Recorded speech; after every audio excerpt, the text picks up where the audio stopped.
কখনো ইতিহাস আবার ঘুরে ফিরে আসে। এবার তার মঞ্চ বাংলাদেশের ঠিক পূর্ব সীমান্ত। মিয়ানমারের রাখাইন রাজ্যে যে আগুন জ্বলছে তা আর শুধু গৃহযুদ্ধের ছায়া নয়, এটা এক নিঃশব্দ ছায়াযুদ্ধ, যেখানে যুদ্ধের কণ্ঠস্বর নেই কিন্তু ধ্বংস নিশ্চিত। বিশ্বের তিনটি পরাশক্তি চীন, যুক্তরাষ্ট্র ও ভারত এখন মুখোমুখি অবস্থানে। তাদের ভূরাজনৈতিক খেলার মাঠ যেন হয়ে উঠেছে রাখাইন, আর মাঝখানে দাঁড়িয়ে গেছে বাংলাদেশ। রাখাইনের আরাকান রাজ্য ইতিহাসে একসময় বাংলার অবিচ্ছেদ্য অংশ হলেও বর্তমানে মিয়ানমার সেনাবাহিনী ও আরাকান আর্মির সংঘাতে বিধ্বস্ত। এই অঞ্চলে চীনের গুরুত্বপূর্ণ কাউকাসীয় ইউনান পাইপলাইন করিডর রয়েছে, যা বঙ্গোপসাগর থেকে সরাসরি চীনের উত্তর পশ্চিমাঞ্চলে জ্বালানি সরবরাহ করে।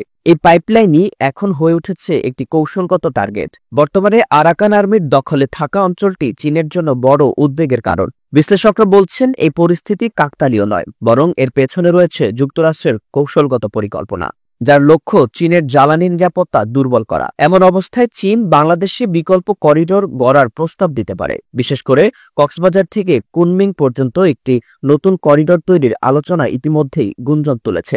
বাংলাদেশে বর্তমানে ১৩ লাখেরও বেশি রোহিঙ্গা আশ্রয় নিয়েছে। এই বিপুল জনগোষ্ঠী মিয়ানমার সেনাবাহিনীর বিরুদ্ধে ক্ষোভে ফুঁসছে, যা সহজেই কোনো পক্ষ ব্যবহার করতে পারে।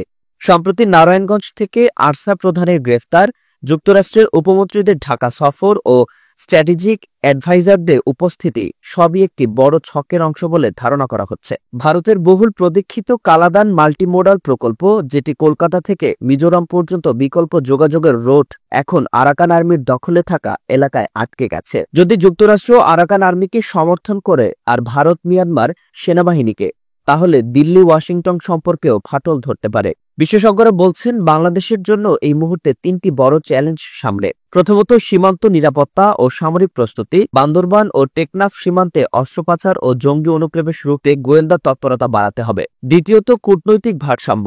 জাতিসংঘ ও আসিয়ানের মাধ্যমে সমস্যার শান্তিপূর্ণ সমাধানে সক্রিয় হওয়া জরুরি। তৃতীয়ত, জিওপলিটিক্যাল নিরপেক্ষতা বজায় রাখা। চীন বা আমেরিকার পক্ষে না ঝুঁকে পররাষ্ট্রনীতিতে ভারসাম্য রক্ষা করতে হবে। রাখাইন সংঘাতের পেছনে রয়েছে চীন আমেরিকা বৈরিতার প্রতিফলন, যা এখন সরাসরি বাংলাদেশের সীমান্তে এসে ঠেকেছে। চট্টগ্রাম বন্দরের আন্তর্জাতিক ট্রানজিট হাব হওয়ার স্বপ্ন এখন হুমকির মুখে। এ অবস্থায় ভুল কূটনৈতিক সিদ্ধান্ত বাংলাদেশের জন্য মারাত্মক বিপদ ডেকে আনতে পারে।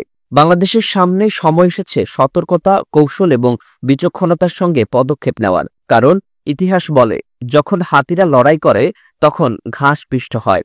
এই যুদ্ধে যেন বাংলাদেশ সেই ঘাস না হয়ে পড়ে, এখন সেই সচেতনতার সময়।